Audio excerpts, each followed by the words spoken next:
What's up, everybody? Welcome to Tesla Fix. Today we have a special episode. Like I always introduce, you already know that.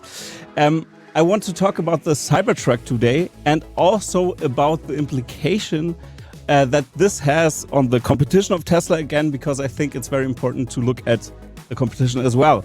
And today we also talk about VW in that case, and that's why I've invited somebody very special that I really like to interview to this topic especially, and that's Alex Voigt, everybody. So everybody make some noise for Alex. Thank you, Alex, for being on. I really enjoy and appreciate you doing your work on Twitter. So everybody look at Alex Voigt's Twitter handle. He also had it down below here. So Alex, how are you doing? And yeah, maybe you can talk something about yourself, what you do, what you're up to, and then we can start the episode right away. Thanks for inviting me again. It's great to be back. Always enjoyed being with you and discussing from a German to a German issues in terms of the automotive industry. And congrats also to how your channel developed. You had great partners, and really, it's great to see that, because I believe we should do more over the pond here, and this is I think an opportunity. Yeah. Thanks, Alex. That's great that you said that. I'm always happy to have you on because so much is happening again with the Tesla story and everything. So yeah, we have to discuss everything today, I think. And at first, before we start the episode, I think it's very important for the audience, because we start with Cybertruck now and to discuss what's happening there. Maybe you can write down below in the comments, when do you think the Cybertruck will be released? Because this is also very speculative right now, and people have fun doing analyzing this and try to pinpoint a date. Is it there? And try to figure out the date, but we have to be patient. So maybe you can just write everything down. So Alex, what do you think about the Cybertruck release?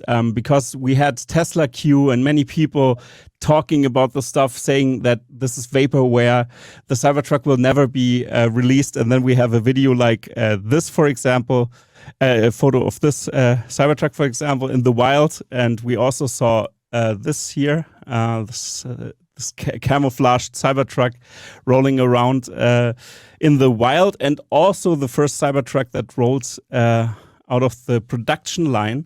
And this was confirmed now that this really is a production line Cybertruck that really rolled down the production line. So what is your view on those people that think that the Cybertruck isn't real? I've been, I don't care, to be honest. I don't care at all about Tesla Q. I always smile about the nonsense they're spreading, and I don't read this usually. Not trying to avoid it. It's just, it's irrelevant. Yes. There's no valuable content. If there is content that makes sense to me, then I read it. But that's very rare. So therefore, I'm just not interested in wasting my time. I'm trying to invest my time to educate about my assessment and analytics around Tesla and the German automotive industry. And why should I waste my time with people who are just, and apologies for this wording, totally stupid, have no clue about what they are talking. And usually they are very emotional too. So it's just no conversation possible, because if you give an argumentation that is rooted in facts, they usually divert from that away and open another box. And then if you ask them to follow the conversation, they don't like that, they get angry, and then they're coming strange emotions, attacking, I don't know, Elon in terms of what he wrote yesterday, or you name it. I don't care. I mean, this is just a waste of time, therefore I don't look into it. But back to your question. So everybody who is following me, reading what I'm trying to express through Twitter, Patreon, or you name it, or interviews, possibly remembers that I've been really careful about the Cybertruck in terms of ramping and bringing it out. The reason for that is that everybody, including me, and I wrote about that, and even Tesla, thought this is going to be an exoskeleton. Right now, I'm pretty convinced that this is not the case, just from the pictures we've seen from the frame. So, but that's not a big negative. I mean, number one, if Tesla would have gone into full exoskeleton production line, I would have been really very careful, because the tooling is really even bigger challenge than now, because you change so many things. There would be a huge opportunity to reduce costs even further than now. But with this, let's call it interim step, because I believe over time, Elon will try to do a true exoskeleton somewhere one day. But now they are going back to a little bit more the traditional approach, and that is de-risking. So that helps in terms of production ramp and tooling and all and everything, in terms of getting the ducks into a row and getting this ramped in a feasible manner. So I've been excited to see the first production vehicle, as I call it. So it's definitely been produced there, and that means that they've been testing all tooling and all production and the lines and all of this. Probably they've been doing right and left a little bit handwork, which would be normal in such a situation. So the first vehicle in production is never perfect. So just it's clear. It's quite astounding that's been driving out of the hall, which is already a great accomplishment. But anyway, it doesn't matter. I mean, the good news is, obviously, production is the interior there, the production line is installed, the tooling works, and nevertheless, it will take months and months and months to calibrate, to fine-tune, to adjust, you name it. It's a ton of problems, which is nothing new. It's just a process you need to go through, and Tesla has done this already a few times. So therefore, I'm not concerned. So what I'm trying to express here, I'm less concerned than before now, after seeing the frame of the Cybertruck, and to see that pretty early, now early in Q3, they've been rolling that vehicle off the line, which gives me a lot of confidence that in the next 6 months they're going to ramp this up, and next year we are going to see decent volume, I believe. So that's all good news. Because and that's I think the topic here. People just always look at the Cybertruck as a Mad Max vehicle, totally strange. Nobody will like it. Yada yada yada. The truth is there is more than 1 million pre-orders. We know that. So it's total bullshit to believe that this is not going to have high demand, and I know that's going to have high demand in Europe as well, and I believe the same applies to Asia. The point here I'm trying to make is, this is a truck. So Tesla is opening up a new vehicle segment they haven't been playing in before. And this makes a big difference. We all remember Model 3, when Tesla started with all the problems and all the issues. It was a new vehicle segment. And that changed the trajectory of Tesla big time, in terms of how people look at the company right now and back then, when there was just the Model X and the Model S. And I've been just listening to an interview with GB Straubel, where he talks about that days when everybody was saying, it's just 50K vehicles, Model S, well, this is just a niche and you're gonna remain there. And then they started with Model 3. We all know that the company almost went bankrupt back in that day because of the issues they had. I don't see this happening again, because the team learned. I mean, it's a much bigger organization. They know very well how to do this now. And it's a more traditional approach to produce it. So therefore, I believe it's going to be a new segment. We know that Ford is already nervous. Otherwise, it wouldn't have reduced the pricing. I think yesterday it was. And it gives Tesla the opportunity to tap into a totally new customer segment. But one thing we have learned in the past about Tesla products is that they pull a lot of people into a segment that haven't been there before. I have never in my life bought a car, that can drive 300 kilometers an hour. But I did, just because it's so much fun with Tesla. I wouldn't have done this with any other brand, I believe. It's just fun to drive electric, and it's a special vehicle. Mhm. And the first new car that I bought in my life was from Tesla, my Model 3. Mhm. So what I'm trying to say is Tesla has this attitude to attract a lot of people who've never bought that before. And the same, I think, is true for the Cybertruck. So you're not going appeal to the F-150 Lightning or F-150 drivers or 200, 350, you name it, truck Mhm. segment in the US, but you also appeal to a lot of other people who never would have thought that they would have Mhm.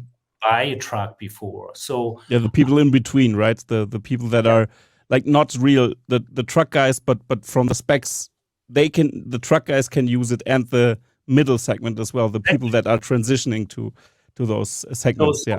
so to all analysts who are now, making the math in terms, usually in the truck segment, you have that many buyers, and so that Hmm. the Tesla get X% of that. This means that many Hmm. orders. Forget that. This is Yeah. bullshit. It's Yeah. not going to That's happen. It's going to be much bigger.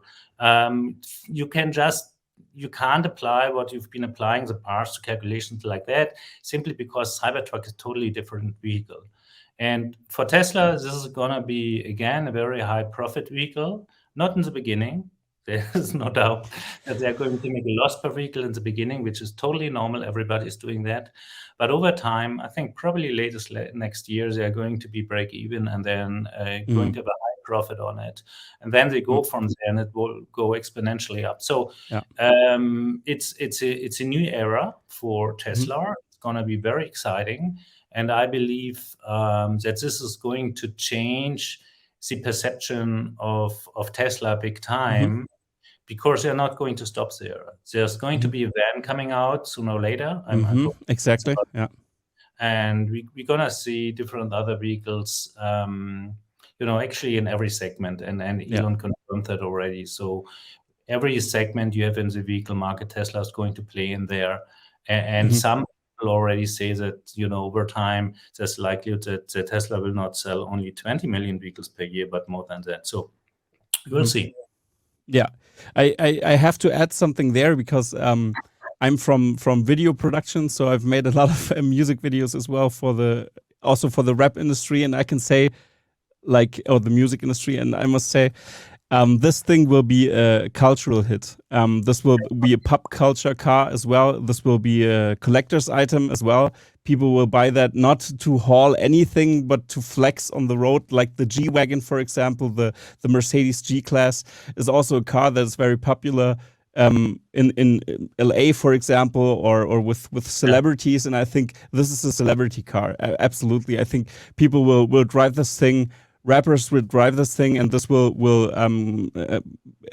gain popularity with the young people as well. And they are maybe the first movers. People who drove a G Wagon maybe also switch over. I can really see that. But this has to. I mean, this is just speculation territory. But I think it will have a huge impact on pop culture as well. And I think we will see more and more people using the Cybertruck as limousines for driving to the red carpet and stuff like this. I think we will see something like that, of course, because it's such a out of this world car, and this will have an impact on pop culture. So the demand might also go up from there, maybe. So I agree totally with you that it's not just the regular truck buyer who is into this. I think analysts will be astonished how the adoption will be in then sense. And yeah, I think the Cybertruck is a so special vehicle, and I really hope. I mean, I have a pre-order here in Germany. I hope it will come, but we have to wait until the U.S. market is saturated a little bit. I think before that they won't. I think they won't ship that so early to Europe. Let's see if the regulation will go. But I think now that it's not actually an exoskeleton, I think maybe they can have those regulations in Europe then in place to get this on the road in Europe. So if it was an exoskeleton, maybe it was too hard or something like this. I can imagine that this can be problematic with our regulations with pedestrian safety. So yeah, I don't know. That's my I guess. But maybe you have I'm a not take on that. really concerned about that one. I mean, there is Okay. yes, certain regulations, but and people say because of that it will never appear here, and it's too big of a car, and you name it. Yeah, too big is not true. We have already Ford F-150 Lightnings driving around here, the Ford F-150 Raptor and stuff. I've seen that on the road already. So those are big cars, and pedestrian safety. This thing could eat up a human. Just like the hood is this high, head high. So I don't know what they're talking about. Yeah, sorry, right. But I didn't want to interrupt. There are streets and towns in Europe where you just can't drive with every car. So what? I mean, this is just everybody knows that. If you go to Italy or you name it, you just have to be very careful in the city centers, because these guys, I used to drive a Fiat Punto, and they drive through very narrow streets. But you know that, being a European. I mean, you're used to that. You're growing up with that. So we have a lot of big vehicles out there on the roads, as you said. And yes, parking spots are more narrow and streets are more narrow and all of that. But this won't hinder people like you and me to buy one if we want to. And you brought up a very important point in terms of this car is one of its kind. So it's gonna be an eye catcher for everybody. That's why you don't have to do any ads for that or any marketing, because this will be taken care of from a lot of music industry, film industry, and you name it, simply because it's so unique. You can use this in movies to express a certain atmosphere, and that's just something that will attract a lot of people, because they want to get this image, this emotion. And for that, the legacy automakers are paying hundreds of millions every year to try to adjust an image and an emotion to a certain model or a certain brand. And Tesla is just paying nothing for it. And they just don't need to, because the car design is so unique. And I'm pretty certain there will be a lot of nice things you can do with it as a utility as well. So people will certainly discover that over time. As always, Tesla is very secret about it, but the first pictures we've seen, also the holes through from the driver cabin to the bed gives indications that there is, something more happening. And Elon wouldn't be Elon if he, and the same is true for France, if they wouldn't think about some crazy shit, really. And I think this will be a fun car, and it will take a time to come to Europe, not necessarily because it's too big for our parking houses and streets and parking lots, name it, but simply because orders in the US will be big. Number one. Number two, it will be Tesla will probably be overwhelmed once again about the demand. So they're going to have a challenge to produce this fast enough. And yes, there are going to be some adjustments for Europe, but I don't think this is gonna hinder Tesla to get this to Europe. I don't see that. The regulation is defining certain things which I believe Tesla can include in the car. So it shouldn't be a big issue, I think. Yeah, I think pedestrian safety is a big thing, but I think, for example, the bumper has a plastic part, and this doesn't look actually like so different like other cars. We've already seen that the front will have a frunk here, and this part seems also to be more soft than it looks like. And I think in crash tests this will be evident how hard the car really is. Is it really a blade that cuts through everybody who touches it, or how is it? And I think I think it's already adjusted. You're right. I'm not sure. We have to wait till the tests are out, but I see that more and more that there's a chance. And the size thing is so interesting, like you said. I think it's hilarious because we have Sprinter vans that are meters long. So we have car categories already, of course, that are long and high, and even super high, like with extra height and everything as well. Flat at the front, so you have this already. Yeah. So this isn't so.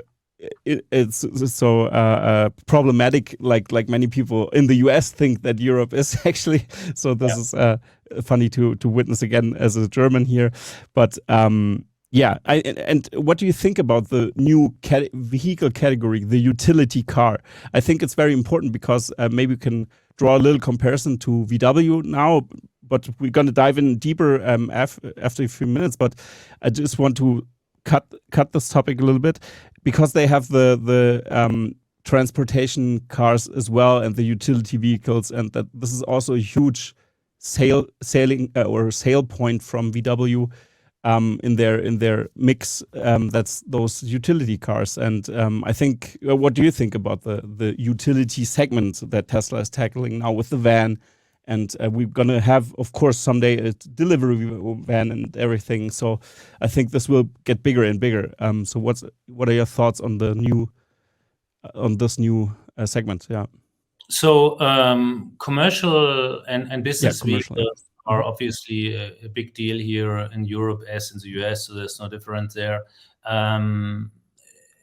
Simply because it's electric, you can think about a lot of fantastic use cases as a utility for the construction industry, for instance, just to name it. I mean, everybody will look at you anyway, so productivity will go down if you drive such a car on a construction site as someone who needs to do there something. But I think that the electric vehicles need to, move into that segment more quickly. We know from the past that this is still not the case. We have some vans coming out and also from Mercedes-Benz and Renault, but they are usually very, very much limited in terms of range. And if you pull something, it's gonna down like crazy. So we need someone with really good battery technology and efficiency like Tesla to open this up to give these guys an understanding that electric is the way to go.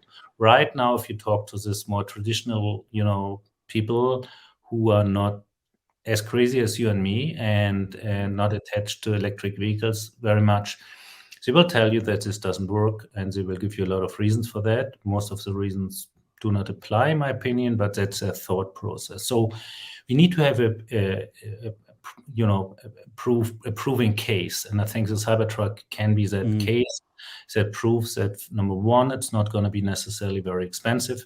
Number two, you're going to have more ability to work on site with your truck, to do stuff where you usually had to go back to your to home or to your working place to prepare the material before you can come back to, for instance, the construction site. So you can do all of that on your bed, kind of.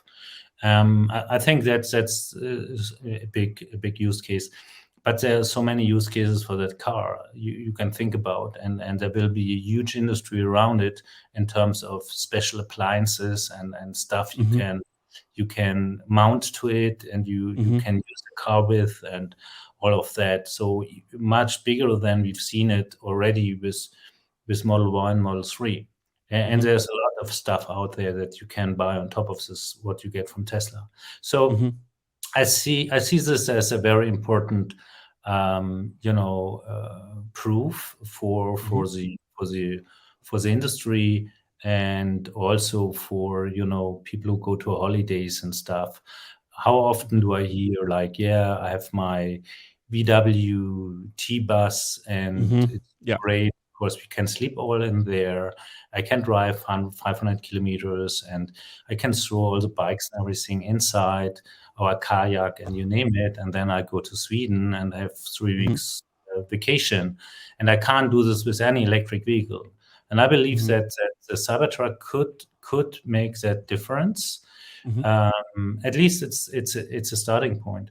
And I think, I'm not sure if we discussed that, but my looking to the future, I believe this is the first, and it's probably not the last car that Tesla is going to bring out with that stainless steel structure.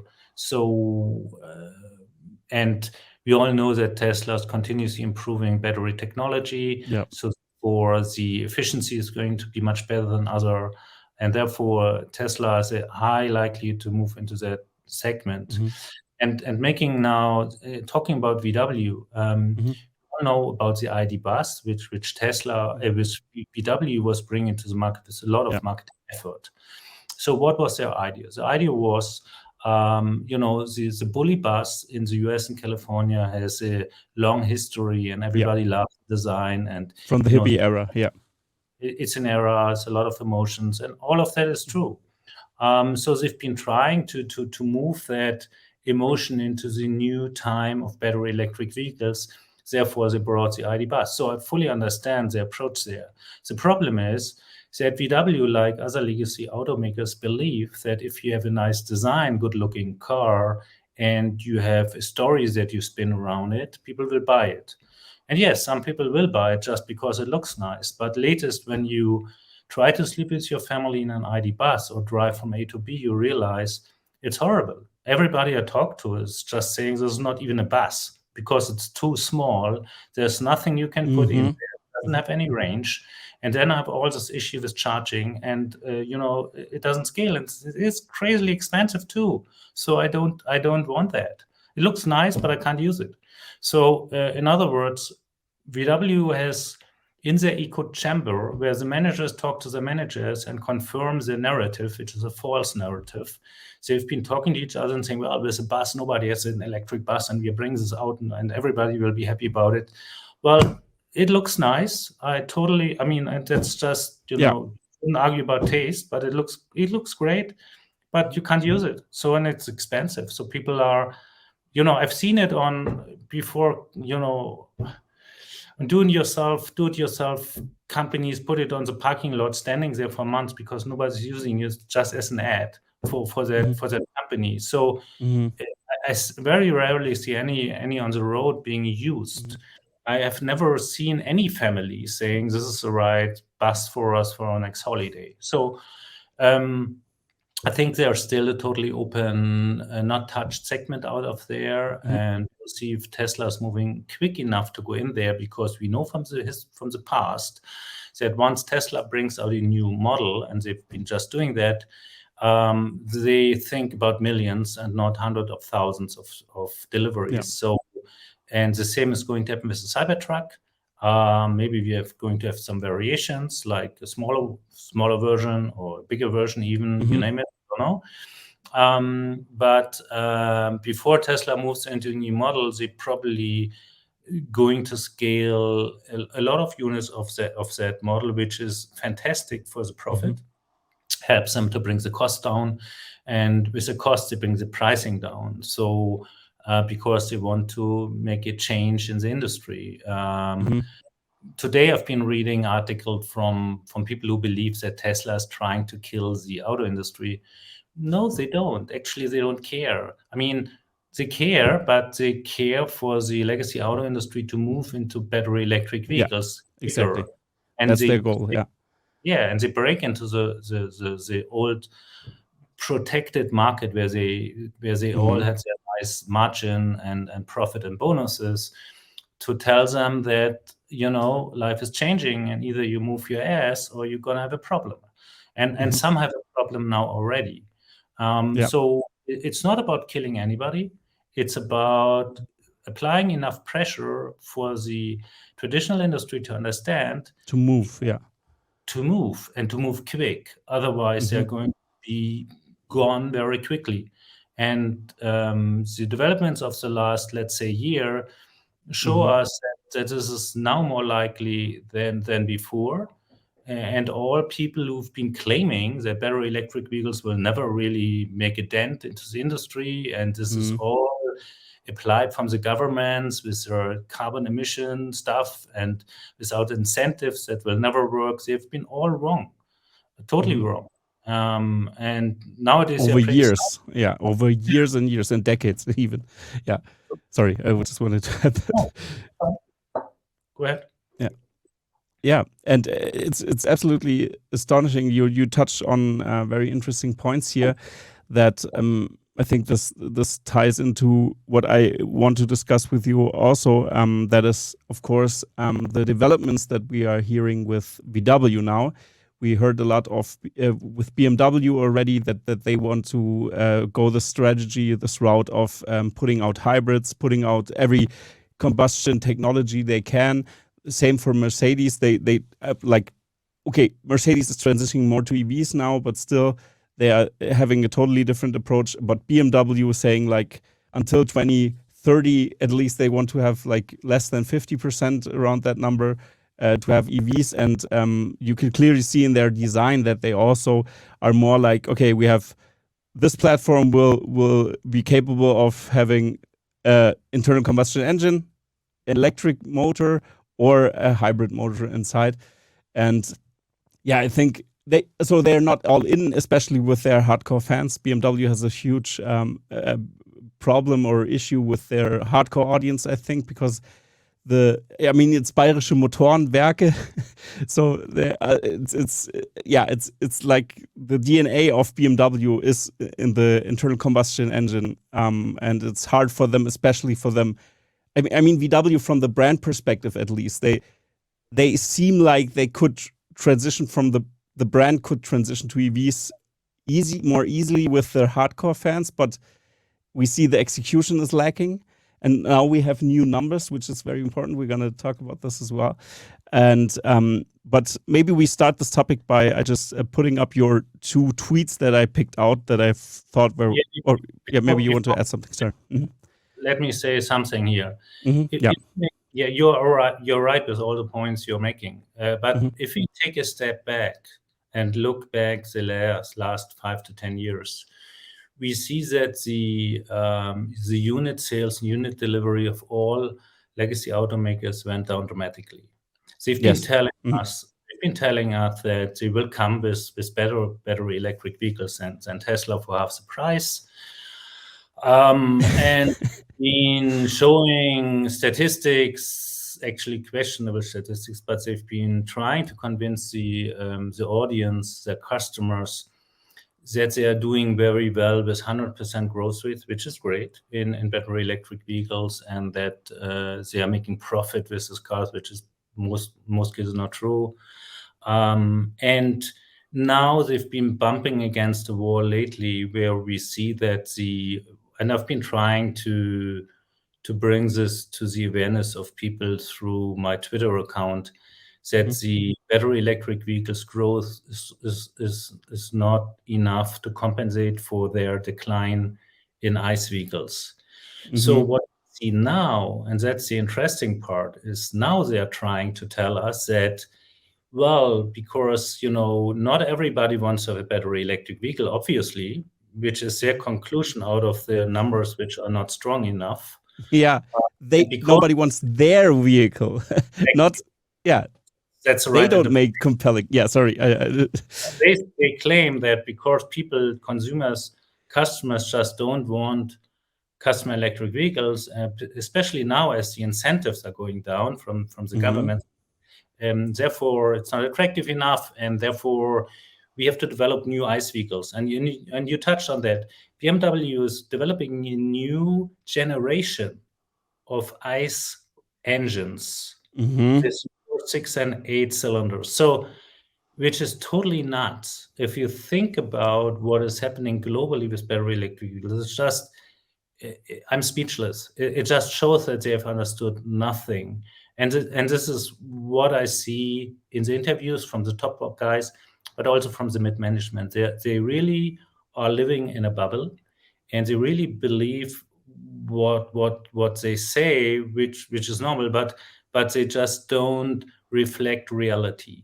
And the thought process, like, because the growth rate in battery electric vehicles was fine at the beginning when the government gave a lot of incentives, and now this is going down a little bit, so we are not selling anymore that good.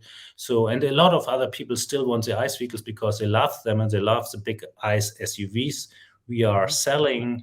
Therefore, we are going to continue with that. This is what's happening right now. This is what VW said. This is what BMW said. And Mercedes is not different. So, and this is not only ICE, this is hybrids, and this is even hydrogen, which is totally nuts. I mean, let's not start there because it takes an hour to bring me down again. With so hydrogen, yeah, hydrogen is a very special topic. The efficiency, produce hydrogen, it's very stupid because you have to put so much energy into it. Just do a short form for the viewers. I mean, just look at the registration data. No, I mean, I think it was 15,000 last year globally sold, and I even question if they've been sold, because I know that they've been given for just a few thousand euros or dollars, which is probably just because they are not allowed to give them away for free. And they also sorry, I have to add, and the infrastructure is closing down left and right. I mean, they had some pilot projects. There were some for example, the Shell had also some hydrogen stations in the UK. They closed them down and stuff like this. So yeah, sorry, I just wanted to add this as well. That's totally fine. And we still have there have been billions and billions put into that from the German government alone. And if you go around the globe, I mean, Japan, everywhere, billions of dollars and euros went into that, into this thing, and it went nowhere. I mean, I've been just posting a few days ago the story about France. I think it's 80 plus buses that they've been looking at hydrogen buses, and they've been closing that down because they realized that this is 6 times more expensive than battery electric buses. 6 times. It's totally nuts. I mean, it makes no sense. And if you look at the efficiency from hydrogen compared to electricity, I mean, from battery electric vehicles, from crate to barrel, you see that this makes no sense at all. I mean, every kid can see that. But if you are in a small company that is funded by this incentives from the government and just lives only because of that money, because you don't have to be profitable, of course, you're trying to find some strange use case where this could work. It won't work for transportation. That ship sailed. This is over, done, forget it. There's no future for it. I mean, there is a future for hydrogen. I believe, I repeat myself, I think it's probably in the steel industry and the glass industry, the chemical industry for sure. Hydrogen have been used in industries before, so it's not like this is something very much new, but it needs to be designed in a different way, in particular for the steel industry, I believe. People talk about planes. I for specific reasons, I don't believe this is going to happen. And I'm very questionable about shipping industry as well. When Elon said everything will be electric except rockets, there was a thought process underneath, and people just don't try to think it through. It looks so appealing. You have, instead of gas, you have all of a sudden something similar, which is also liquid. It kind of burns, and it feels so cozy because you know this from the past. You've been doing that in the past. You will know how to fill your car, and then you know how long you can drive and all of that. And water comes out and everything. It seems like on paper it sounds great on paper. Yeah, totally. Yeah. Exactly.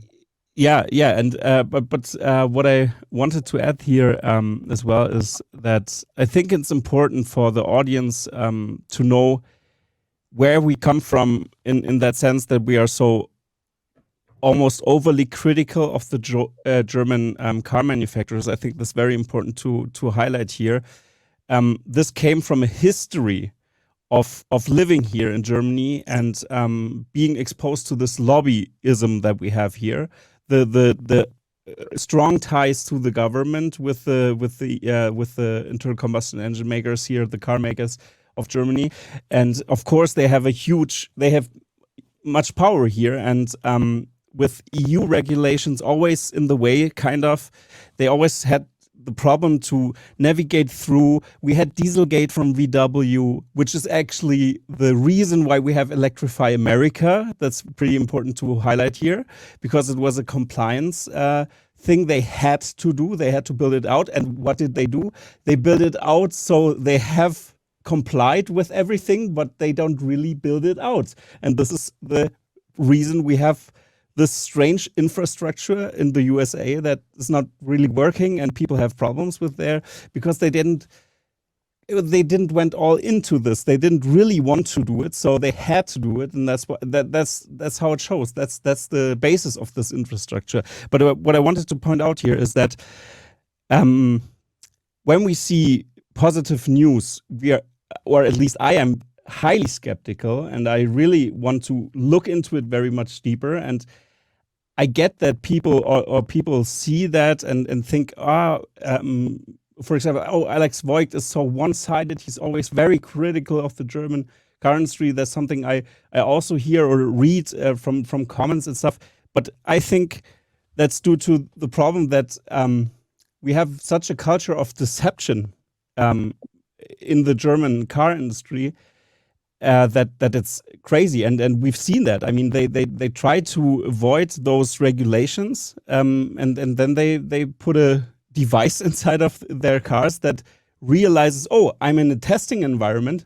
Let's lower the emissions, and now let's push them out again. And it was just due to a test that is non-standard. They did a test on the road and measured it on the road, and that's something that VW didn't realize they're going to do, and suddenly they're exposed. Huge scandal, and until today, the heads of VW didn't really have like they weren't punished for this. Like some people were punished for this in the lower segment, but the thing goes on again, and that's why it's when we hear a positive news or something like this, and then we look into it, and sometimes, or in the majority of times, it's BS or marketing BS, more or less.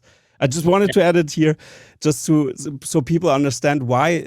Because I think in the US there are many people that say, "Oh yeah, VW is on a good track. They are the ones that will have mass production EVs coming and everything." But I'm very skeptical. I mean, we've seen the numbers now. The numbers are released, and yeah. But before we go into this, I want to ask you to comment on this, because I think it's very important. Well, in the last 10 years, I've been criticized, as you said correctly, in a varieties of ways, and I'm always laughing about that, because people who know me a little bit better know that they only can change my mind with facts and good argumentation, and then I'm really totally happy to say I'm wrong, and I've been wrong often in my life. Don't get me wrong. Yeah. So that said, I've been, when I've said VW is going to have a bad time, and the same is true for the other German automakers, including Porsche, I'm saying that for a reason, and not just because I want to believe or because I'm a Tesla shareholder and I want them to succeed. No, that's not the case. Tesla is going to succeed anyway, regardless what the German automakers are doing. And Tesla actually would be happy if the Germans would do better. And today in the interview I've been listening to from JB Straubel, he said the same. Back in the day, they've been thinking that the legacy automakers are going to catch up and to do that. When I started to invest in Tesla 10 years ago, my thesis has been that there are a few risks in that investment. One risk was that something is happening to Elon Musk, who obviously is the leader and brain and thought leader and visionary within Tesla. Luckily, this didn't happen, and I hope it won't happen in the future, but that was one risk. The second risk I identified was, in particular, the German automotive industry, which is very tech-savvy, and has customers who are tech-savvy. Could they replicate good battery electric vehicles and come up with products that are really competitive, which would be positive. But for me as an investor, I need to take this into consideration. And my analysis brought me very quickly to the point that the change from the ICE vehicles to the battery electric vehicles requires a ton of new technology, vertical integration, and pace of innovation. And this is something the management doesn't have. And even if they talk about it, the truth is they are going to be better paid with their commission and their bonuses if they stick to the ICE engine. So if you understand that the money is going into a structure that incentivizes you for not being very fast in innovation, not being very good with new technology, then you understand that there's just no reason why they should do that. And if we look into the past, we see that they've been doing a lot of marketing talk about what they can do and what they will do, but they didn't do it. And if we had someone like Herbert Diess, who really annoyed a lot of people with his demands without being himself able to implement them, so he had a lot of management shortages himself, otherwise VW would be better off right now.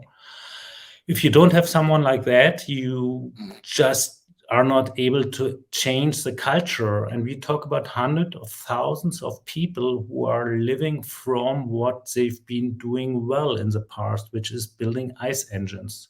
So why the heck should they throw this away if right now they still can sell them for a good profit? And that's, you need to understand that it's all about money. I mean, follow the money. It's all about greed. It's all about how do I get my livelihood going? And this is why they've been doing this half-hearted. They've never really went full in. And on the other side, they've been trying to convince themselves, successfully, unfortunately, that Tesla is not going to grow as fast as we've seen it in the past. They've been believing Elon is just making things up. They will never grow that fast, and there's no customer base for it. It won't work from a technology perspective. Yada yada yada. I could continue like that, and all of this house of cards is now falling down to the table, and they look at it in disbelief. But this is now the reality they are in, and for that reason, I believe latest in a few years, we are going to see CEO changes again. These people are all going to be fired because it's just the performance is not there. And the performance is in the future not there because you're today not doing the right thing. If you listen to BMW investing in new ICE engines, new generation, which generation is not going away after 10 years, right? So so if they invest into a new generation, it shows you that the top management is only interested into making profit for the next 5 to 10 years. And in 2035, they're saying, well, I'm going to my pension now. It's your business. I've been doing a great job, by the way, because we had fantastic profits in the last But now it collapses, the whole company. But it's collapsing. It's collapsing. They're not managing it for any future. Will they be able to sell ICE cars into certain markets? Sure. Absolutely. I mean, it's a question of price. It's a question what markets they sell them into, no doubt. But we all know that the consumer base, which has really money, is in North America, is in Europe, and is in Asia in certain countries, and that's it. So you are going to shrink to a very small company in the future. And they are actually almost accepting that. I don't see them. I don't see an uproar. I don't see. I mean, being a VW employee, I would make a demonstration. I mean, this is just totally nuts. The entire management is on the wrong path. And to have appointed Oliver Blume has been one of the biggest mistakes VW has done, because he's pulling this back into, well, we are going to sell ICE engines too in certain markets. Yes, we are committed to BEVs, which they are not fully are, because he kills the Artemis and the Trinity project, kind of. He kills the Trinity factory, which Diess brought into the planning process.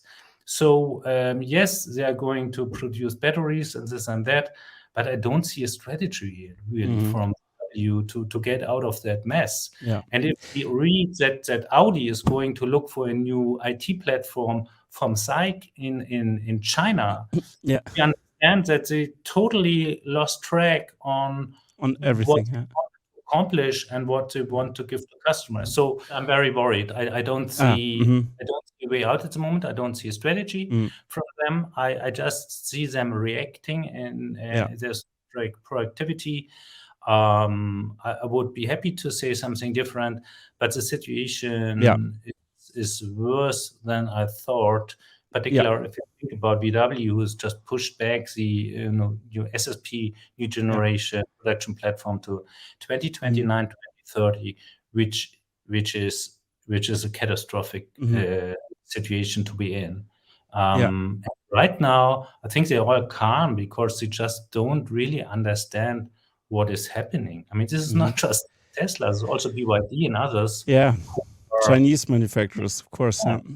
And with good cars, and they are breaking into the German industry. And you've seen the news. I mean, if we talk about the ID4, there was in the year change, I think it was 70,000 backlog in terms of orders, and now they are down to 20.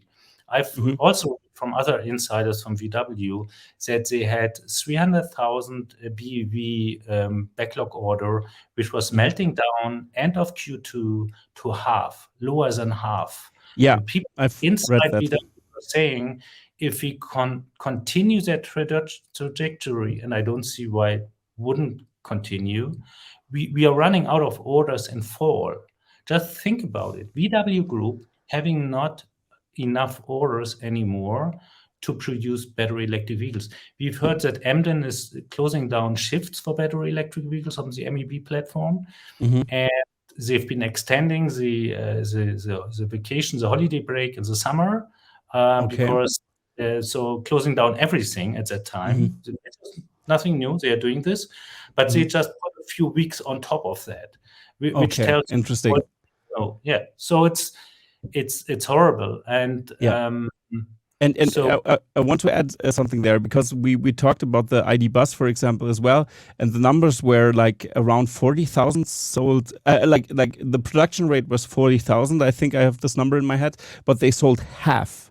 That's what I've heard, and like the number that I have in my head, I haven't brought it here, but and disappointment, and also with the ID3 sales, which is also very interesting, that also cut 1/3. Like they produced like the whole, I don't know how many, I think it was above 40,000 a bit, but still they sold just 2/3 of this production rate.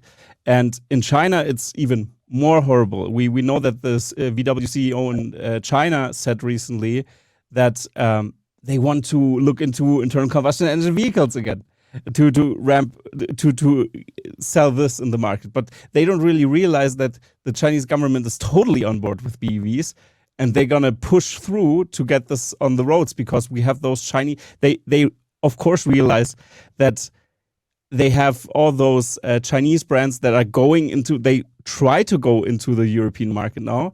They have MG, for example. They have Polestar, that is also Chinese owned.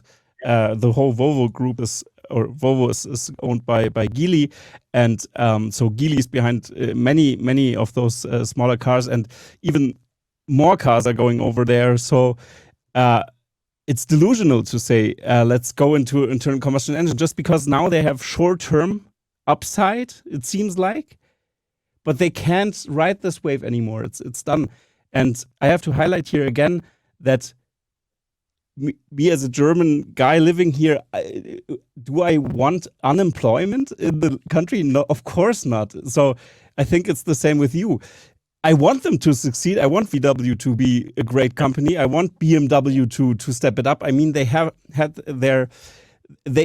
a great smaller EV that they had, and they just canceled it and the production, and it clearly shows they are into internal combustion engines again. Like you said, they worked on a new platform. It's crazy. It's absolutely.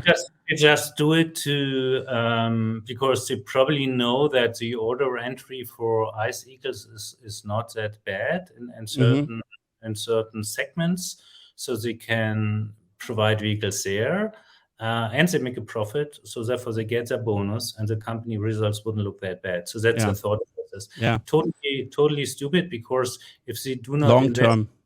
long term, even more heavy right now in battery electric vehicles, they will never make it. But you know what? They just don't know how. They've been trying to do their best with the MEB platform. It was total flop.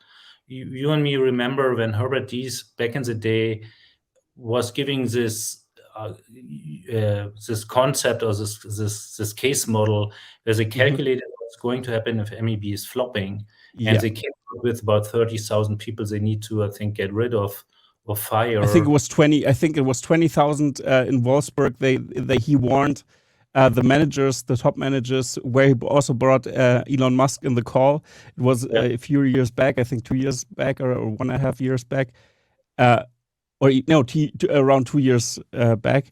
And yeah, he said that if we don't follow through and get our EV production rate up and the MEB platform up, we have to get rid of 20,000 workers in Wolfsburg. And what happened? I mean, he was kind of put into the advisory board, I believe, supervisory board, and they've been telling him to shut up and that this is irresponsible and this will never happen. The problem is the culture. I mean, you can't have politicians in the board of a good working organization, and the units do not help either. So because we are complaining all the time here as Germans about them. So let's talk about what should they do differently. And I've been laid out that years ago in an article, and I still stick to that.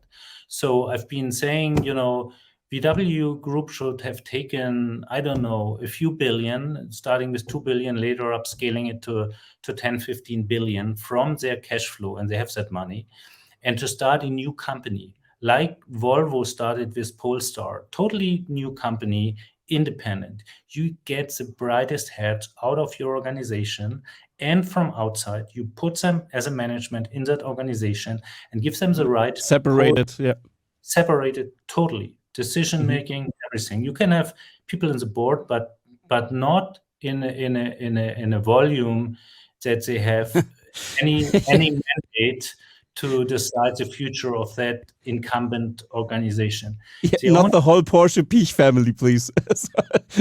Especially. And then you give them access to all resources they need from VW, including the purchasing power, which is really important, and the supplier network, which is really important. And you grow that small incumbent by doing that.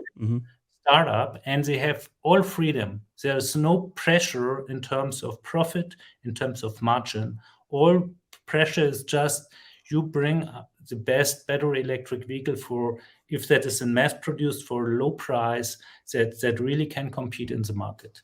And by doing that, you kind of eat up the old organization inside out, up to a moment where both organizations have the same size, because ICE is going down and battery electric vehicles going up.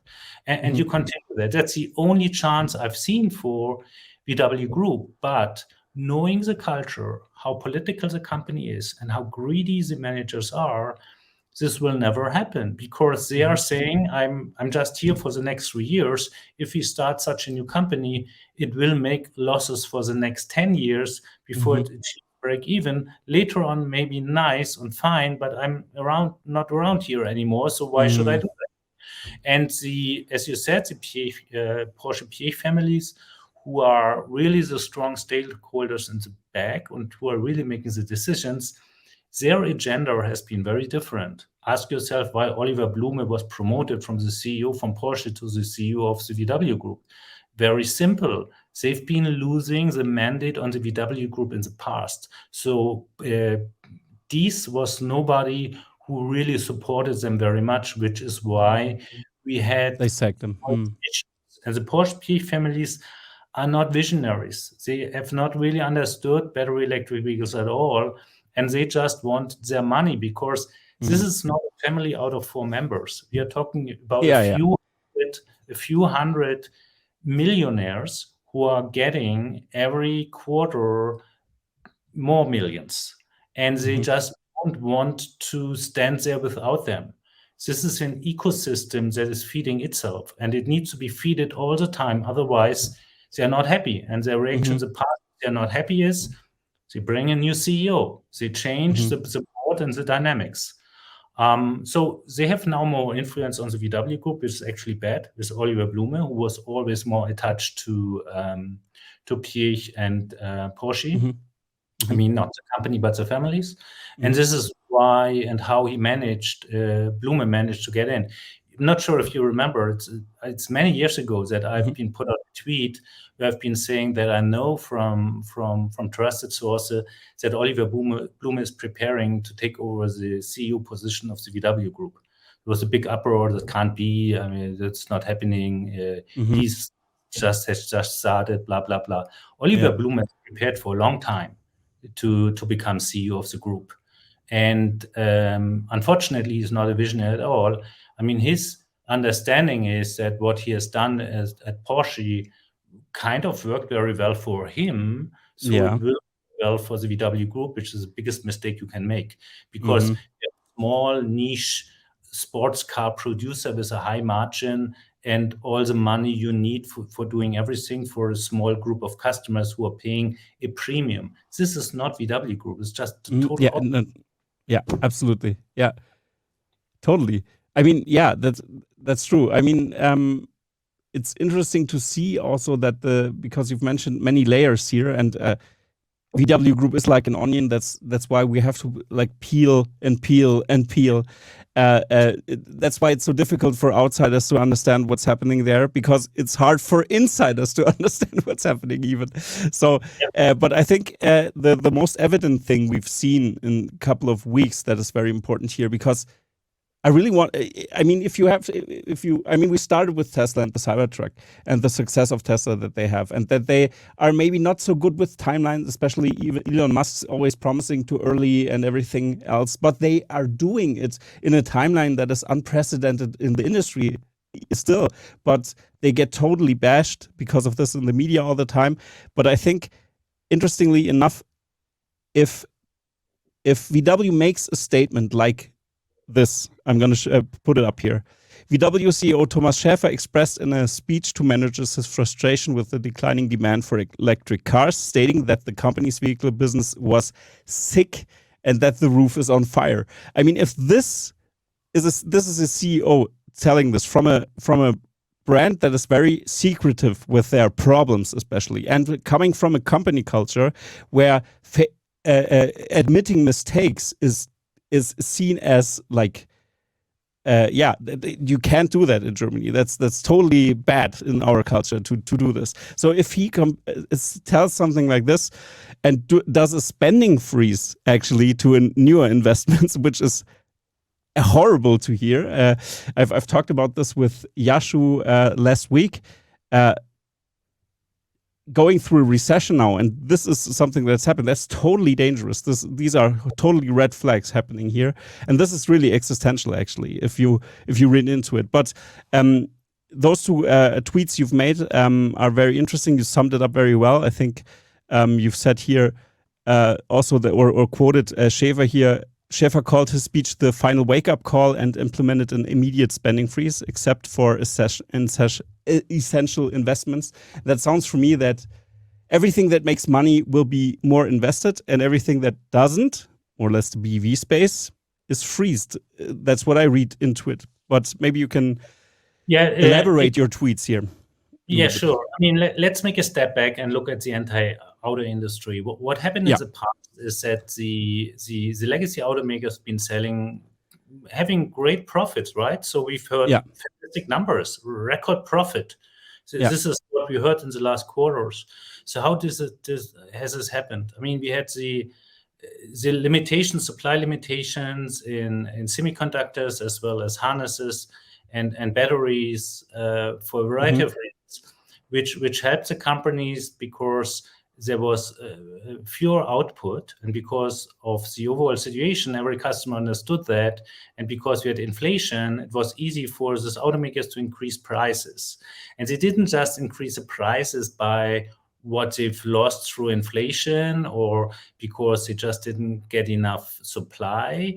They've been increasing the pricing higher than that. So that was a boost to their profits. Fantastic. And on top of that, also short work here in Germany, for instance, was paid by the government. So they had less work, but they still get the full compensation for the people who've been sitting at home.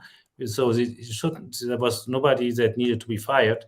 So it was a perfect world for them. Fantastic. I mean, profits went up. They got more bonuses, higher bonuses, fantastic numbers.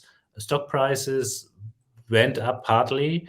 And they've been claiming they are in a sweet spot and they've been doing everything right.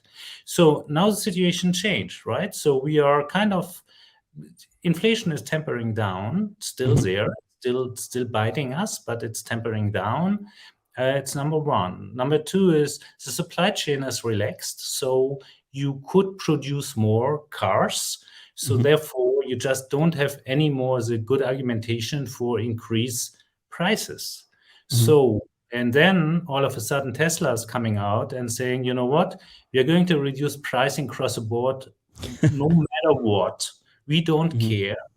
And we're just going to reduce them to, if needed, to break even, just to sell as many as we can. And Tesla has done this partly in certain regions. And BYD has a low price strategy anyway.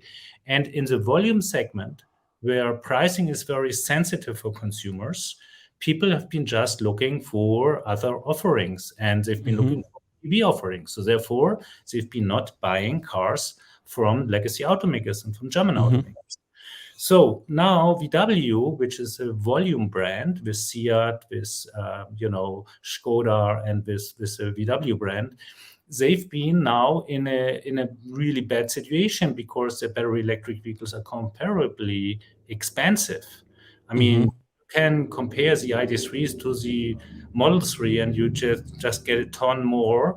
And I think it's kind of, if you spec out the ID.3, it still doesn't have what an ID.3 has for the same price, kind of. So it's logic to go with Tesla for everybody who's educated. You mean Model 3, right? You compared it to the Model 3. Yes. Yeah, sorry, you misspoke there. Yeah, okay, sorry. Yeah. I just wanted to add that. Yeah, thanks for that. The pressure on the volume segment is very high, and this is why this wake-up call speech from Schaefer was coming, where he said the roof is on fire. And as you said correctly, nobody is doing that in Germany because this is just, this is a culture where you talk a lot in between the lines, but you just say something like that. But that he's saying this is giving us a hunch how bad the situation really is. It's really bad. And this is confirmed by that what I've been saying before in terms of the order backlog was going down, and they're running out of orders, and they just don't know what to do. And even worse, the new products, the new models, the new platform is postponed into the future because they are not getting the software right, and they just can't stick to the plan how they wanted to do it. And Oliver Blume with his decisions doesn't help at all. I mean, the managers he replaced at CARIAD, at the software group, are restructuring managers. These guys have no clue about software. The people in CARIAD are totally frustrated. They had the problem before that they had managers who have no clue about software. And now Oliver Blume came in and appointed new people who have no clue about software. So it just doesn't work like that. So what I'm trying to say here is that there's really no way out for the volume brands. And I predict here, and I think I do it the first time, that the same is going to happen in the premium segment. This is just a trajectory, because right now you have this Mercedes, BMW, and Porsche, Audi, a customer segment of people who are just very much attracted by the brands they've been buying throughout their life. They like the interior, they like the looks and everything. So they are willing to accept some shortages in terms of performance range, charging, and other things. But over time, this group is decreasing too, and Mm-hmm. it's the competitive advantage of companies like Tesla, BYD, NIO, Polestar, and you name it, is getting bigger by the day. So they are offering more and more. So therefore, this issue in terms of pricing profits will get more severe for the legacy automakers in particular. They haven't done their homework. Mm-hmm. And I haven't even talked about the interior of what a Tesla has compared to what legacy automakers have. And the CEO of Ford was talking about it in the past in terms of the controllers and how everything is structured, which is a little bit more techie stuff. But if you know how they are designed, these vehicles, the BEVs from legacy automakers, you know that they have no chance in the future really to succeed. And I don't see, and what worries me most, I don't see a way out for them. I don't see that they are doing the right thing. They just don't. So they are heading, to the cliff, and they tell everybody like everything is fine, and it isn't. And Schaefer is now the first time saying, roof is on fire. You see, And also not even this. He even goes further and says our vehicle business is sick, which is like total admission of defeat and something like here. Wait a second. Yeah. The final wake-up call. Doesn't it sound? These wordings sound really critical, actually. So yeah, like absolutely. 5 years ago, right? In 2018, I've been publishing an article which is a wake-up call for the German automotive industry, which people tell me now, you could publish the same article today. Everything you wrote back in that day is still valid and true today.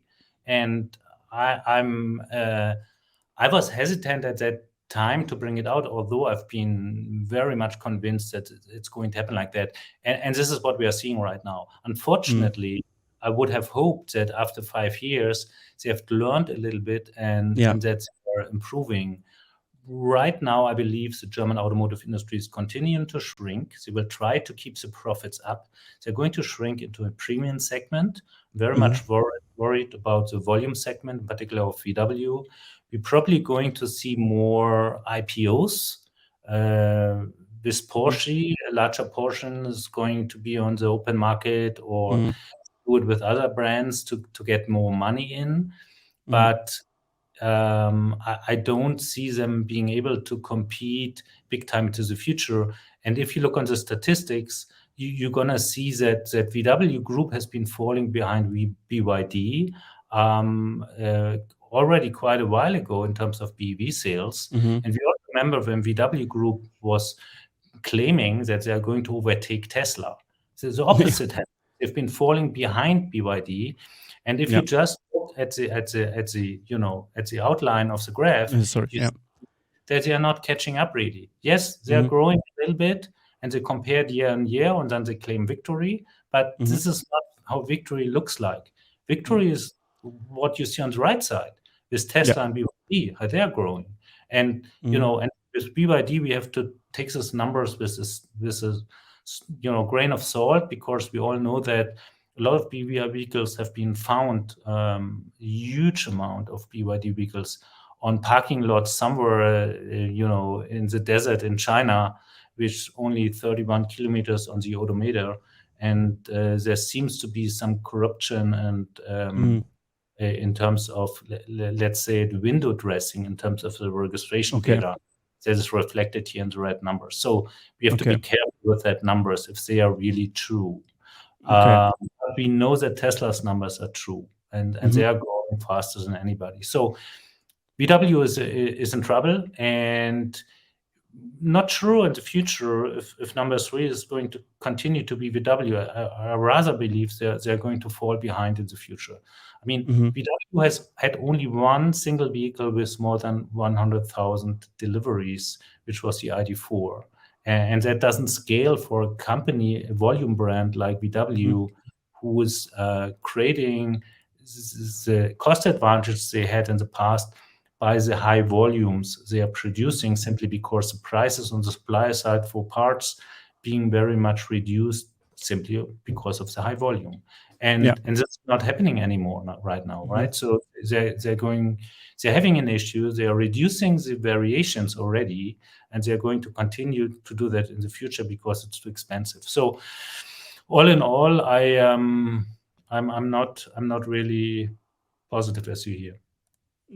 Yeah, totally. And I think if it's important to look at the numbers. I think here's the global quarterly BEV sales per brand in Q1 2021 till Q2 2023, and this is absolutely crazy to see, especially Q2 now with Tesla having a record quarter again, and now we are just about to go into Q3 and get the Q3 numbers.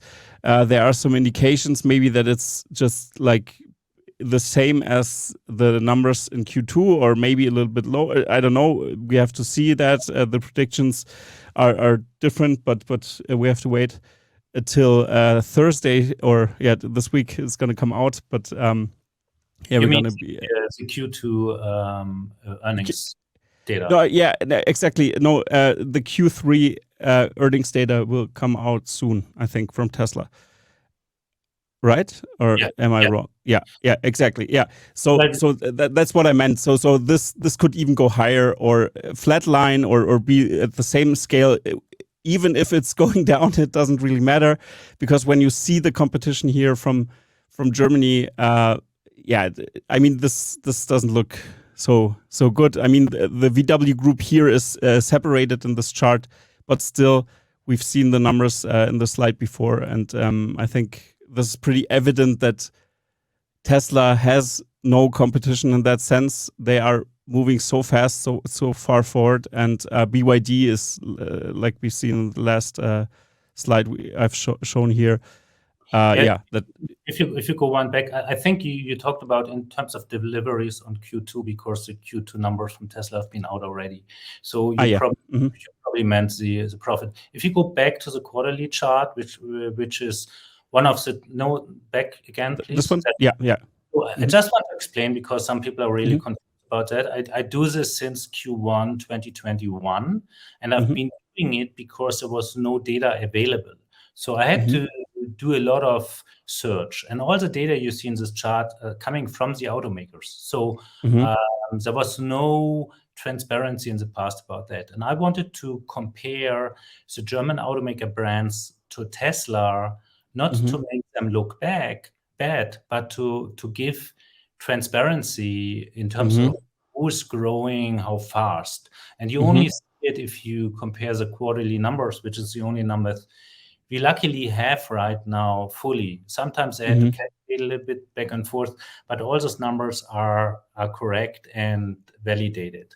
So, and as you said, we see that Tesla has a totally different growth rate compared to the other brands. And even if you bring VW Group as a group together, which a lot of people claim that this is apples to oranges, which is fine. But even if you, and we've seen it before, even if you compare VW Group to Tesla as a group, VW Group looks bad. But if you look at the brand side, we see that there is not really a lot of movement.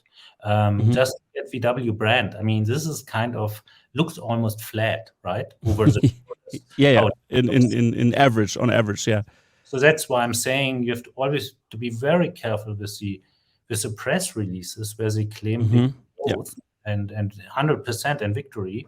The same is actually true for BMW. Yes, they've had 100% growth compared to a year ago. But if you look at the trend line, and you can see it with VW Group here really nicely, you see that their growth trajectory is too flat to really catch up with what they need to do in order to compensate with the ICE downturn. And the same is for Mercedes-Benz, Audi, and you can go down the road. I mean, Skoda and Seat, these are volume brands. You would expect that the pickup would be higher, but they just don't compelling BEVs. The Enyaq from Skoda have been pushed with a lot of marketing dollars into the market. Look at the registration numbers. You almost need a magnifying glass to see them. And this looks pretty flat. So it's really not good. And if you now go to the other slides, you have been putting a trend line in there just to illustrate, and this is not me painting it in there, this is just Excel calculating the trend line out of this quarterly numbers, right? Yeah. So they're calculating how fast this line is going up. And you see the big, gap between how VW group is going up and how Tesla is going up. And this gap is not narrowing, it's widening. So it's exponentially. Yeah. So, and with every quarter, the situation for VW Group is getting worse. And with every quarter, the situation for Tesla is getting better. Tesla can set the pricing for the vehicles as they wish, because they don't have to pay a dividend to have a growing stock, increasing stock price at Wall Street. And they can push vehicles out with lower prices, and they don't pay a marketing dollar. So all the advantages are with Tesla here. And therefore, I don't see really at right now, I don't see an escape for German automakers. What we will see in the future is that they are asking the government to postpone the ICE exit in 2035 in Europe. Of course, if this is not postponed, we are going to have a lot of high unemployment rate, a lot of people going to be out of the job. You and me know that Tesla will hire them. They just announced that they are going to double the planned numbers of employees from 11,000 to 22,500 in Berlin.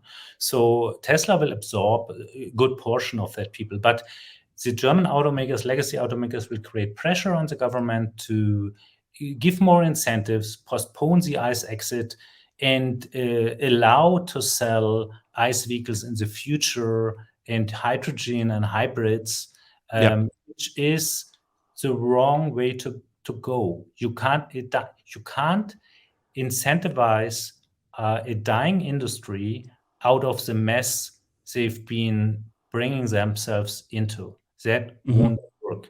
I mean, it's you and my taxpayers' money going into these companies and throwing into the bin for nothing. That's not how it should be done. So I'm just saying that loud here because I believe we are going to see a huge lobby wave coming the next years. Where a lot of people support giving more incentives, making it more difficult for Tesla to sell here, and you name it. A lot of strange ideas will come up to find an exit because they just didn't do their homework. They have been not willing to make essential and important decisions to position for the future, and all of them are going to pay a high price for that, and we see it right now. So the next years is going to be really, really, really bad. So that's my prediction. I totally agree with that, and it's totally bad. And you're right.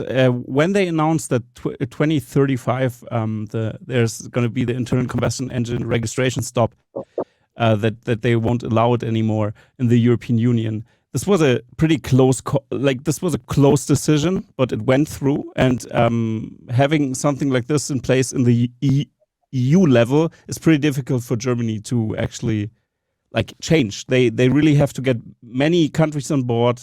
They have to do this, but they can. What they always do, they go into the law and try to get some pieces inside of there that undergoes some of this. Maybe, for example, hybrid. Are hybrids included? Maybe a little bit, or something like this, or hydrogen. And so they try to put everything in there and try to see that. And you're totally right. We will see this wave. I've also predicted this a few episodes ago that when I've heard the news, I knew. Don't believe that the German legacy car brands won't fight this as much as they can because they don't want to have this. And they can, but the truth is also, even if this is postponed or diluted, and there are exceptions like you just lined out, in the future, people just not going to buy ICE vehicles anymore because they understand that with battery electric vehicles it's way cheaper.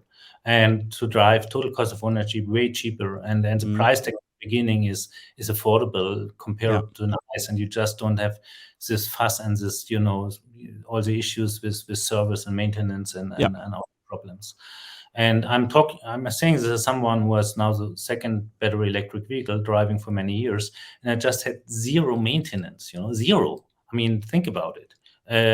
People just no oil change, no brakes changes. You just don't picture that. I mean, I've paid every year thousands and thousands of euros for my car, and now nothing, zero. And you need to experience it to believe it. And I'm not a fanboy. I'm not saying even that this is just this Tesla, but people who've seen this once will go into it and never go back. So therefore, regardless what legacy automakers are doing, it won't help them. If they just don't have good battery electric vehicles in the future, they're gonna be toast. And there's no way out here. And and they are trying to find somehow a loophole, like in the past, because it always worked. And in the beginning of the interview, you talked about it. It always worked with creating some pressure on politicians, be it in Germany or in the European Union, changing regulation, defining, loopholes in the regulation to bring more cars out, creating pressure to get more incentives. Forget all of that. It doesn't matter. I mean, the only thing that matters for customers is if you have a good battery electric vehicle. That's something that changed something. And what I see is that the German automakers are pulling back on the pressure to bring more out. And they are pulling back because they've seen that the demand is not as high as they thought. And their mistakes they are making right now is that they believe, okay, there's no so much demand, which means that, you know, people just want to buy ICE vehicles, which is totally nuts. No, they don't want to, like we've elaborated in the beginning of the episode, they want to buy EVs, but not German EVs, not the GMs, not the Fords. They want to buy Teslas right now because they are the most, or maybe the Chinese manufacturers, maybe because of price, because they cut into their own flesh pretty deep to get those cars out, to gain market share. That's their strategy, to undercut their own production costs all the time. And the government is supporting this also very much. They put a lot of money into the system to keep that rolling. That's what the Chinese government always did, protecting or that they gain market share and overtake it, because it's for them it's survival. That's their survival strategy. Actually, it's very important for China to do this, to expand the economy still. And now we have Tesla, and they are the only solely mass-producing car manufacturers in the EV space that is out there. There is none else besides BYD, maybe, who is pretty close with production numbers. But like you said, maybe they are inflated, the numbers. We don't really know. We have to wait and see in the future what this holds. But now with Tesla cutting prices left and right, they have a margin of over 20% still, more in some cases, some instances maybe a little bit lower, but it doesn't matter. They still have playroom, and we've talked about margins of 6% with VW. So this is the next thing. They try to break even. So that's what we're talking about. Market situation, crazy market situation, absolutely crazy for them. And we all, in particular here in Germany and in Europe, should get prepared for a new world. World where if you step out of your apartment, out of your house, you go out on the street, you're gonna see a lot of brands you have never seen before. And you're not going to see that many German autos anymore. You're going to see the old ICE cars, still, of course, the next 20 years driving around. But the volume of German brands on our streets is going to decrease significantly. And yes, there is... Right now, there is, beside BYD and Tesla, no real true mass manufacturer. I don't see GM or others, or Toyota even, catching up here. They make a lot of empty claims. So they are going to shrink as well. And Tesla is going to be, with every passing day, in a better position to bring pricing down. So it's even not a good situation, and I'm saying this being a shareholder, because Tesla is going to dominate the market in an unreal situation, kind of unbelievable. Just imagine 20 million, which would be kind of every fourth vehicle in the globe would be sold from Tesla. Even that would be pretty boring on our streets, and we see it already in the US. I mean, there are Teslas everywhere. You turn your head, you just stop walking, and you turn 360 degrees and count how many Teslas. It's just a huge amount, and this is going to grow from here. So, but that's how it is. I think there's no way out right now. I just don't see how the German auto will change their approach. I believe Seat and Skoda, they're probably going to merge, gonna be sold, or you name it, or you stopped. There was discussions about that in the past already. VW Group will need to cut cost big time. They will get more incentives for the government, unfortunately, to somehow manage the transition. And the premium vehicles in Germany, the premium brands, they are going to find their niche. And if you ask me, survive with their brand image of perfect panel gaps, and it feels like at home in our cars if you sit in the driver's seat. But the younger generation won't be addicted to this anymore like in the past. So I don't see that any one of those is going to be totally bankrupt, but we probably see that shareholders are going to change, so more influence from external investors on the company, or even situations like, and you mentioned that with Geely, which owns the Volvo Group and Polestar. A lot of people look at Polestar or Volvo and say, "Oh, a German car, a European car." But it isn't. It isn't. Technology is coming from Asia. So and the same may happen to some of the German brands too. Yeah, that's what I wanted to hook into, because I think now for the end of the episode, I think this wraps it up pretty well, because I think especially I think Tesla won't have an incentive really much to buy the German brands. I think the Chinese will, and I think Geely, for example, will invest in some. Maybe they buy Skoda, maybe they buy Seat or Cupra. And more easy to go with Seat or Cupra than with this core German brand, because of course politicians wouldn't like that. Yeah, of course. Yeah, the managers and the citizens, people on the road still understand here in Germany what is happening. There is denial, so they will just not realize that this is just the situation as it is. And we haven't talked about it, but yesterday there was a message about Tesla's expanding now to 1 million vehicles in Berlin, Brandenburg. Yeah. I think this is. Put it up here. I tweeted about it. This is not news, because not only because I years ago already published that, and Tesla themselves laid this plan out. Yes, exactly. I've recalled. I've read this tweet, and I was like, 100%. I retweeted it immediately, because I've seen the Tesla community really be hyped about this number. What, doubling the capacity? I was like, what? Wait a second, they bought a huge area. They planned this since they bought the area. So we already do that. It's still exciting. It's very positive, because Tesla is right now at a run rate about 250,000 vehicles a year, with 5,000 vehicles a week produced, right? So, and with the existing facilities, they can expand to 500K a year. So doubling that to 10K a week. But now is the right time to expand. And this is exactly what they do. So it's according to the plan, because you need time to get all of the mess with regulation approvals. And especially in Germany.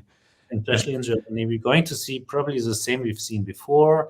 So get prepared for that, and don't complain. It's just how Germany works. So no worries, everything will happen. But I see a lot of nasty articles and demonstrations on the way. That's totally normal here. Yeah. Personally, I like to point out here that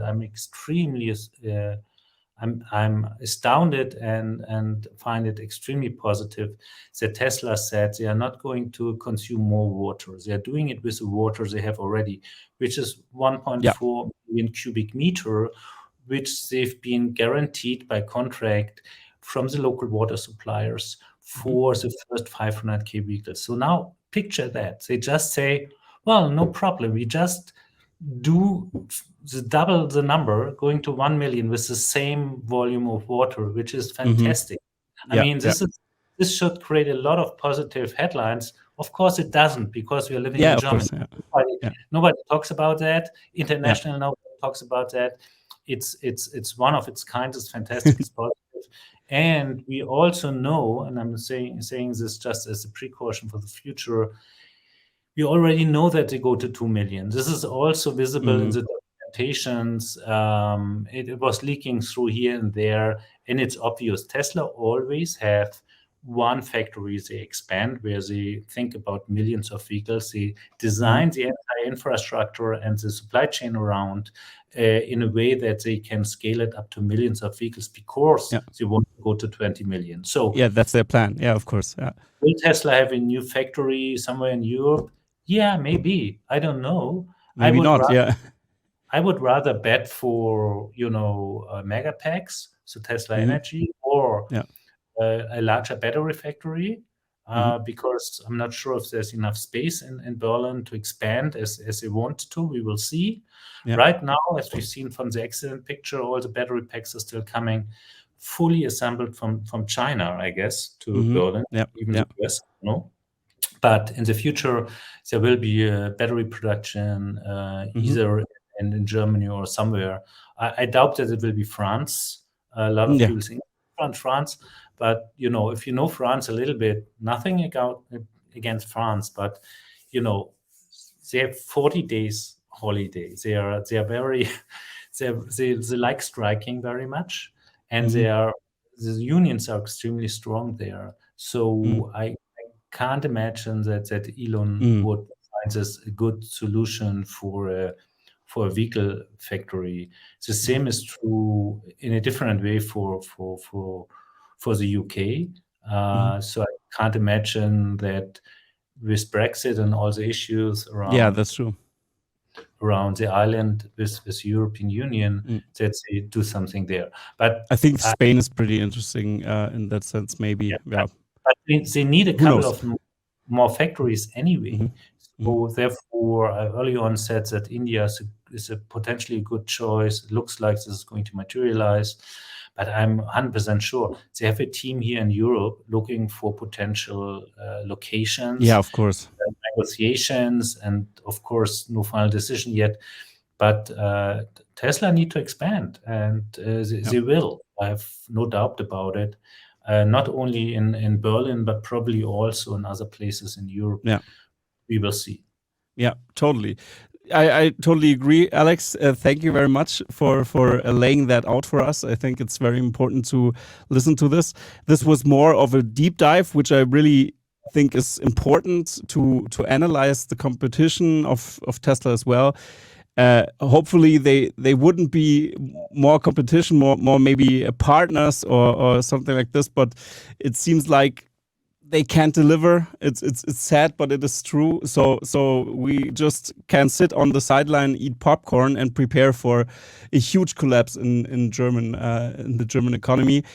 And hopefully, like you've outlined, Tesla's growing in Germany. That means they're gonna scoop up the workers, and I hope they will be successful with this. So people still have a job then, but in a maybe more innovative, more interesting company that really doesn't have those red tape policies and has more agility and I think it's how it is. It's important to look at it, and Tesla's stronger than ever. And I wish I could say something else like, oh, there is something, but there's not. And I think the point you've highlighted also with the premium segment is also very interesting. I think, Germany tries to hide in the premium segment, but if they don't get the software issue and this is across the board. Every German car manufacturer has problems with software.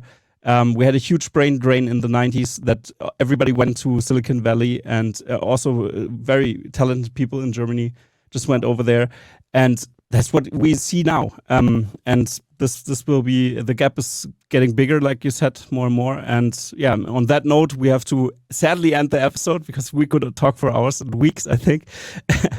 And yeah, thank you, Alex, for being on. I really appreciate it. And please, everybody, check out Alex on Twitter, especially, and his Patreon. I highly recommend it. You should subscribe there. I think it's pretty interesting stuff there. He's publishing articles and stuff like this. And Alex, do you want to add something, what you're working on right now, or something you have on your mind that you want to put out there to the audience, to my audience? Yeah, maybe you have something for the end of the episode. I think it's, I'm pretty happy to see over the years that there's a huge community with YouTubers and other channels, obviously also on Twitter, with people who are understanding. And I could name a lot of great people, and I've been trying to point this out from time to time on Twitter, who are really, really deep and profound understanding of Tesla in certain segments. It's fantastic. And your channel is one of them. Thank you. And you've been interviewing great people, and I wish you good luck. And I know that you will do well with other partners moving forward.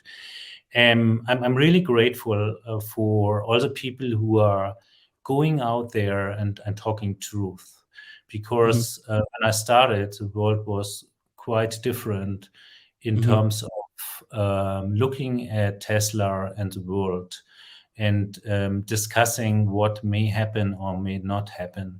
And the two of us here haven't even talked about, full self-driving, autonomy, or you name it. So there's a whole ecosystem. We haven't talked about the charging network in the US, what that means. And that's fine. But and there are people who are really experts. I'm also listening to learn every day more. And this is something I believe everybody should do. The problems in Germany is because a lot of people have been reluctant to listen to facts, to understand what is happening, and to learn, to listen and to learn. And to swallow the pride a little bit. I think this is also a cultural thing. Swallow the pride. Be humble. Be actually humble. Listen to what's happening. Don't be on your high horse. I mean, nobody thought it was possible a few years ago that Tesla is even close. And even when we saw already the ramp of Tesla, the trajectory they were going up, this was this exponential scale.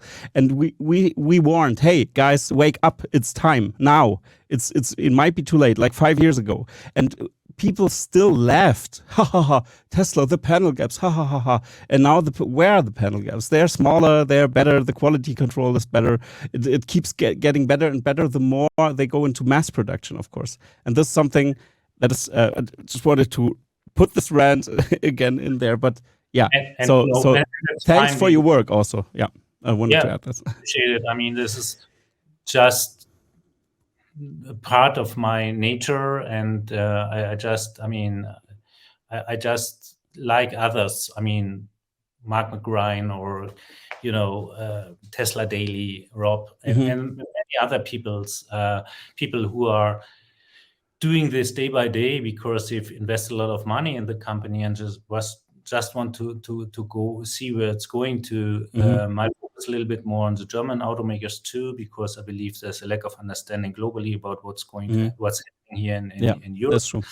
But yes, of course, also the US auto industry, which we haven't talked a lot about, or even the Asian one, and I can be a lot sad about it. But right now, and I want to close with that, we see an accelerating pace of order decrease of the German automotive industry. That, given the last statements we heard from insiders, is for the German automakers around 30 to 50% less order intake. And I'm talking about global intake, which means that there's a lot of negativity going to happen in the future unless they change that. I don't see how they can change it. We discussed that. And that gap will be filled from other automakers, sure, because people need cars. And this will not change. There's a demand out there. And so therefore, let's be all prepared for a lot of things that happen faster than we all expected. It reminds me a little bit of climate change and the temperatures we see lately around the globe, which are more like hell. We are talking about 45 degrees in Italy, which is totally untenable. And this is just Italy. There are a lot of countries out there. Nobody believed it's going to happen that quickly. Now we are there. And the same has happened with the auto industry. It's turning very, very quickly into, for the legacy automakers, into a negative cycle.